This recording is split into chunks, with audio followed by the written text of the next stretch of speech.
Baik, bismillahirrahmanirrahim. Assalamualaikum warahmatullahi wabarakatuh. Perkenalkan, nama saya Sipa Febianti. Saya dari Program Studi Kesehatan Masyarakat semester 3. Sebelumnya, saya berterima kasih kepada dosen pengampu di mata kuliah Sosioantropologi Kesehatan, Ibu Esi Julfiani SPSI Hakes, yang telah memberikan tugas ini kepada saya untuk menjelaskan materi mengenai kesehatan mental, psikologis, kesejahteraan sosial di berbagai negara. Langsung aja ke pembahasan.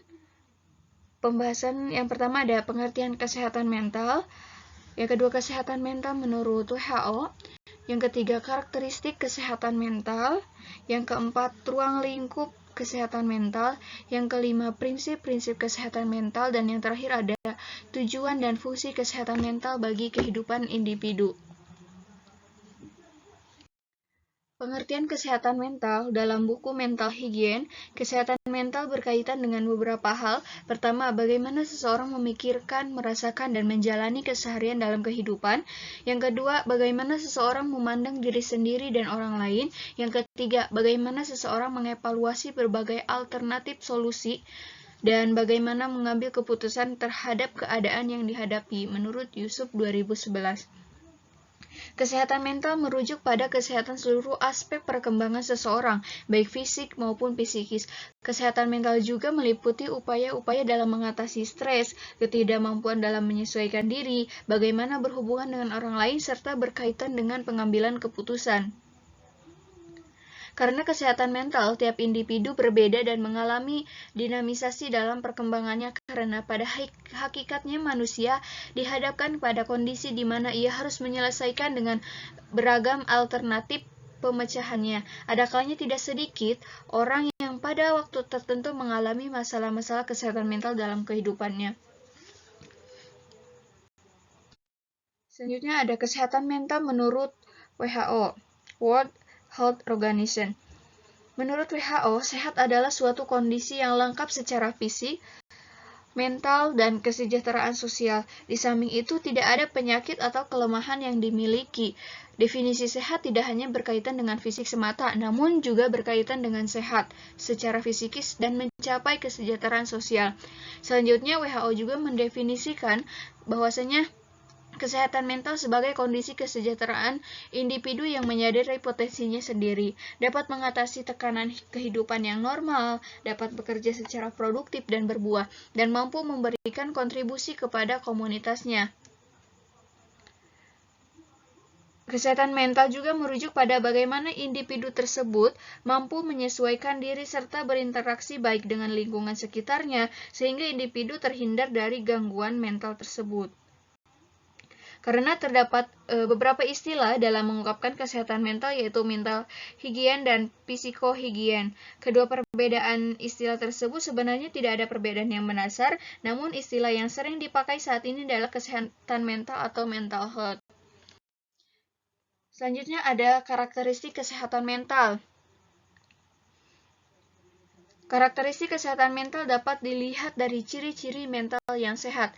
Berikut ini ada merupakan ciri-ciri mental yang sehat. Yang pertama, terhindar dari gangguan jiwa, di mana mental yang sehat merupakan mental yang terhindar baik dari gangguan mental maupun penyakit mental. Dalam hal ini, individu dengan mental yang sehat mampu hidup di alam nyata dan mampu mengatasi masalah yang dihadapinya.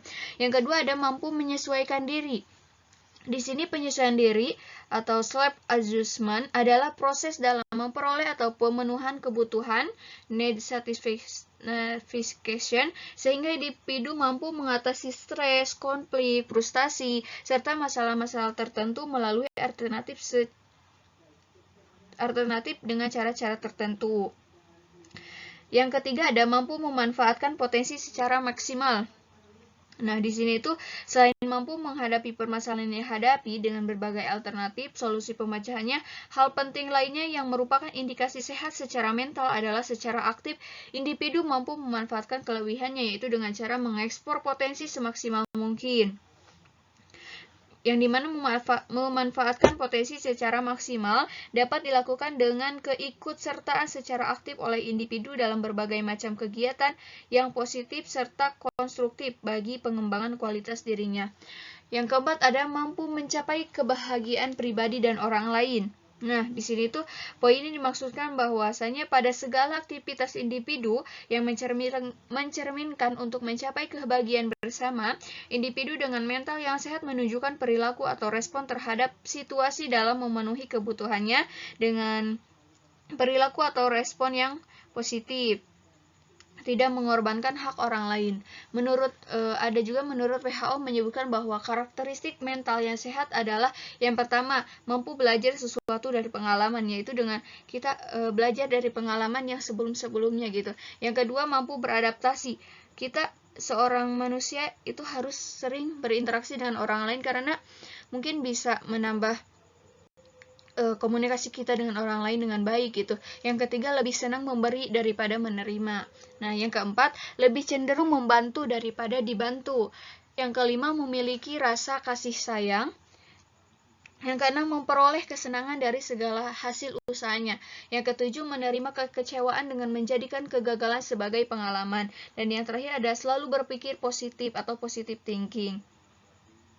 Nah, dari beberapa uraian mengenai karakteristik kesehatan mental, tidak hanya mencakup ciri sehatnya aspek fisik, melainkan juga aspek lainnya yakni psikis, sosial, serta moral religius, di mana semua aspek tersebut harus seimbang satu sama lain, serta berjalan harmonis menuju pada kesejahteraan individu yang bersangkutan. Selanjutnya ada ruang lingkup kesehatan mental. Yang pertama, kesehatan mental dalam keluarga.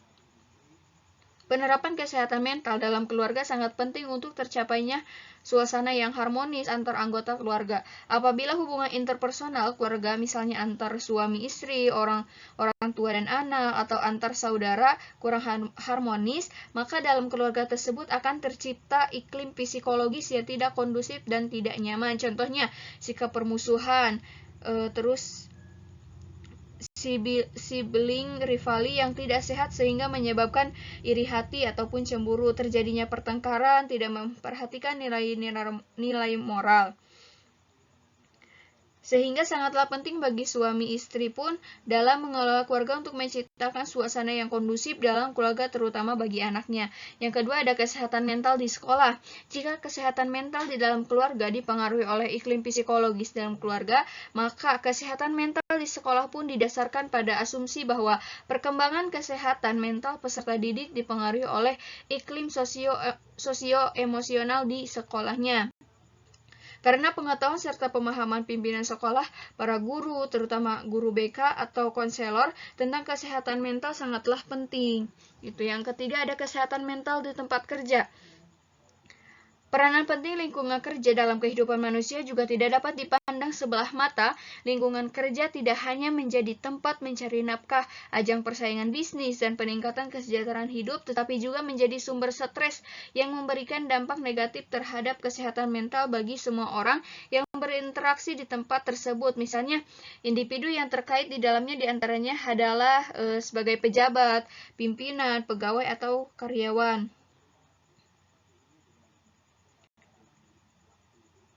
Nah, apabila masalah-masalah yang menimpa suatu lembaga atau perusahaan, maka akan terjadi stagnasi produktivitas kerja di kalangan pimpinan atau karyawan. Jika hal ini terjadi, maka tinggal menunggu kebangkrutan lembaga atau perusahaan tersebut. Yang keempat ada kesehatan mental di bidang politik. Di bidang politik tentu kesehatan mental sangat diperlukan. Indikasi gangguan mental pada ranah ini contohnya adalah pemalsuan ijazah, terus KKN, hianat kepada rakyat, dan stres yang menimbulkan perilaku agresif karena gagal menjadi calon legislatif dan lain-lainnya. Contoh fenomena mengenai gangguan mental pada bidang politik ini adalah Presiden Nixon yang pernah mengalami ketidakstabilan emosi saat menghadapi skandal Watergate, sama halnya dengan gangguan emosi yang dialami oleh Thomas Edison. Ia mengalami depresi akibat gagal dari pencalonannya sebagai wakil presiden dari Partai Demokrat di Amerika. Ia menjalani perawatan melalui elektroshock terapi. Yang kelima ada kesehatan mental di bidang hukum. Nah, pemahaman mengenai kesehatan mental penting dimiliki oleh hakim agar dapat mendeteksi tingkat kesehatan mental terdakwa atau para saksi saat proses pengadilan berlangsung, di mana sangat berpengaruh terhadap pengambilan keputusan hukum tidak hanya hakim, namun segenap individu yang berkecimpung di bidang hukum ini sebenarnya memiliki mental yang sehat. Sehingga dengan terbentuknya mental yang sehat, individu lebih mampu bekerja sesuai tupoksinya. Dan yang terakhir itu ada kesehatan mental kehidupan beragama. Nah, di sini tuh berbagai pendekatan dapat digunakan dalam mengatasi gangguan mental pada individu. Pendekatan agama merupakan bentuk pendekatan dalam penyembuhan gangguan psikologis yang merupakan bentuk paling lama diterapkan dibandingkan dengan pendekatan lainnya. Hal ini dibuktikan dengan penyebaran agama yang dilakukan oleh para nabi melakukan terapeutik dalam menyembuhkan penyakit rohaniah umat pada beberapa abad yang lalu. Selanjutnya ada prinsip kesehatan mental. Prinsip-prinsip kesehatan mental merujuk pada hakikat kesehatan mental serta kriterianya, yaitu kondisi yang dapat membentuk hubungan antara kesehatan mental, kepribadian dengan aspek-aspek lainnya yang beragam. Prinsip-prinsip kesehatan mental menurut Schneider didasarkan pada beberapa kategori, yakni pertama hakikat manusia sebagai organisme, kedua hubungan manusia dengan lingkungannya, ketiga hubungan manusia dengan Tuhan. Nah, berdasarkan hakikat manusia sebagai organisme, prinsip berdasarkan hakikat manusia sebagai organisme, yang pertama kesehatan mental dan penyesuaian diri bergantung pada kondisi jasmani yang baik dan integritas organisme. Yang kedua ada untuk memelihara kesehatan mental dan penyesuaian diri, maka perilaku individu harus sesuai dengan hakikatnya sebagai manusia yang memiliki moral, intelektual, agama, emosional, dan sosial. Kesehatan mental dan penyesuaian diri dapat dicapai melalui integrasi dan kontrol diri, baik dalam cara berpikir, berimajinasi, memuaskan keinginan, mengekspresikan perasaan, serta bertingkah laku. Selanjutnya berdasarkan hubungan manusia dengan lingkungannya. Nah, kesehatan mental dan penyesuaian diri bergantung pada hubungan antar pribadi yang harmonis, terutama dalam kehidupan keluarga. Selanjutnya penyesuaian diri yang baik serta ketenangan batin bergantung pada kepuasan dalam bertindak, misalnya dalam bekerja gitu. Terus yang ketiga ada kesehatan mental dan penyesuaian diri dicapai dengan sikap yang realistik, termasuk penerimaan terhadap kenyataan secara sehat dan objektif. Terus berdasarkan hubungan manusia dengan Tuhan. Nah, kestabilan mental tercapai dengan perkembangan kesadaran terhadap zat yang lebih luhur daripada dirinya sendiri, tempat ia bergantung, yakni Allah SWT. Selanjutnya kesehatan mental dan ketenangan batin dicapai dengan kegiatan yang tetap dan teratur dalam hubungan manusia dengan Tuhan, misalnya melalui sholat dan berdoa. Selanjutnya ada tujuan dan fungsi kesehatan mental bagi kehidupan manusia. Manusia diciptakan dengan fitrahnya, yakni menginginkan kehidupan yang bahagia, nyaman, sejahtera, dan sesuai keinginannya, baik secara pribadi maupun dalam kelompoknya. Dalam upaya mencapai keinginan-keinginan tersebut, kesehatan mental memegang peranan penting dalam kehidupan individu. Nah, tujuannya yang pertama mengusahakan agar manusia memiliki kemampuan yang sehat, mengusahakan pencegahan terhadap timbulnya sebab-sebab gangguan mental dan penyakit mental, mengusahakan pencegahan berkembangnya bermacam-macam gangguan mental dan penyakit mental, mengurangi atau mengadakan penyembuhan terhadap gangguan dan penyakit mental. Dari uraian yang disebutkan di atas, bahwasanya kesehatan mental dapat tercapai apabila masing-masing individu berkemauan dalam mencegah timbulnya gangguan jiwa maupun penyakit jiwa.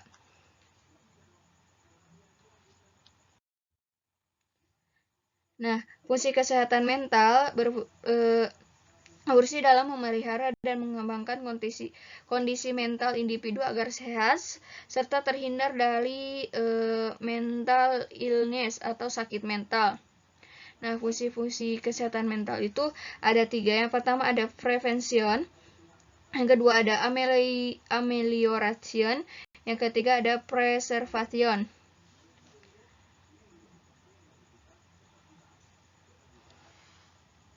Nah, prevention atau preventif ya ataupun pencegahan, yaitu kesehatan mental berfungsi untuk mencegah terjadinya kesulitan atau gangguan mental sehingga terhindar dari penyakit mental. Fungsi ini menerapkan prinsip-prinsip yang berupaya agar tercapai mental yang sehat, misalnya dengan memelihara kesehatan fisik serta pemenuhan atas kebutuhan psikologisnya.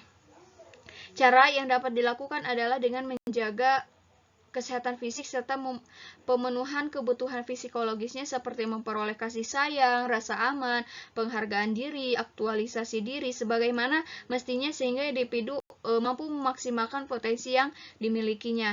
Yang kedua ada amelioration atau kuratif, korektif, atau perbaikan, yang dimana fungsi ini merupakan upaya perbaikan diri dalam meningkatkan kemampuan untuk menyesuaikan diri. Selanjutnya, perilaku individu dan mekanismenya pertahanan diri dapat terkontrol dengan baik. Anak-anak yang mengalami kesulitan dalam perkembangan fisikisnya yang tampak melalui perilakunya misalnya tantrum, perilaku ngempol, mengembut jempol gitu, perilaku agresif dan perilaku lainnya yang membutuhkan perbaikan dan maka perilaku tersebut penting menggunakan fungsi amelioratif dalam kesehatan mental. Selanjutnya ada preservation atau preservasi ataupun pengembangan. Nah, preservatif ini merupakan fungsi pengembangan yang merupakan upaya dalam mengembangkan kepribadian atau mental yang sehat agar seseorang mampu meminimalisir kesulitan-kesulitan dalam perkembangan fisikisnya. Kesehatan mental penting untuk dikembangkan, namun tidak setiap orang dapat mencapai mental yang sehat dengan mudah.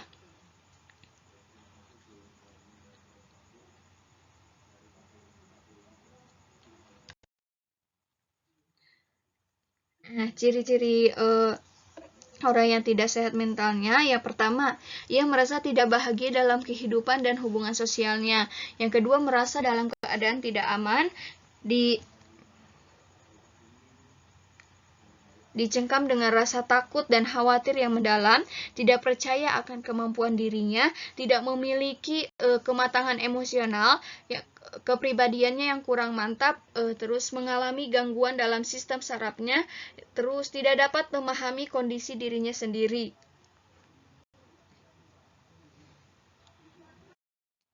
Ciri lanjutannya juga ada anxiety, kecemasan atau kegelisahan dalam kehidupan individu. Yang kedua, mudah tersinggung ataupun marah. Yang ketiga, agresif dan destruktif ataupun merusak.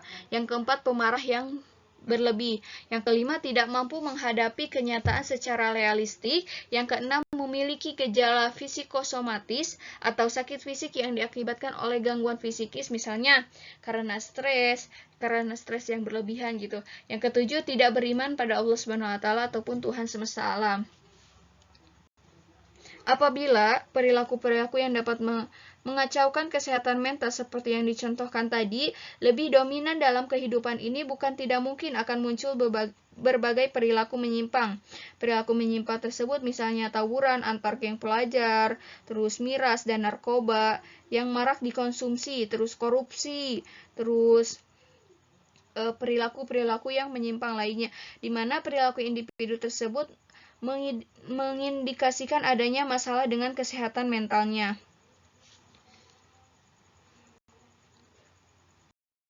Nah, bahwasanya dapat saya simpulkan, kesehatan mental adalah suatu kondisi seseorang yang memungkinkan berkembangnya semua aspek perkembangan, baik fisik, intelektual, dan emosional yang optimal serta selaras dengan perkembangan orang lain sehingga selanjutnya mampu berinteraksi dengan lingkungan sekitarnya. Adapun menurut WHO mendefinisikan tentang kesehatan mental sebagai kondisi kesejahteraan individu yang menyadari potensinya sendiri, dapat mengatasi tekanan kehidupan yang normal, dapat bekerja secara produktif dan berbuah, dan mampu memberikan kontribusi kepada komunitasnya. Mungkin itu saja yang dapat saya sampaikan, kurang lebihnya saya mohon maaf. Ditutup, wabillahi taufiq wal hidayah, wassalamualaikum warahmatullahi wabarakatuh.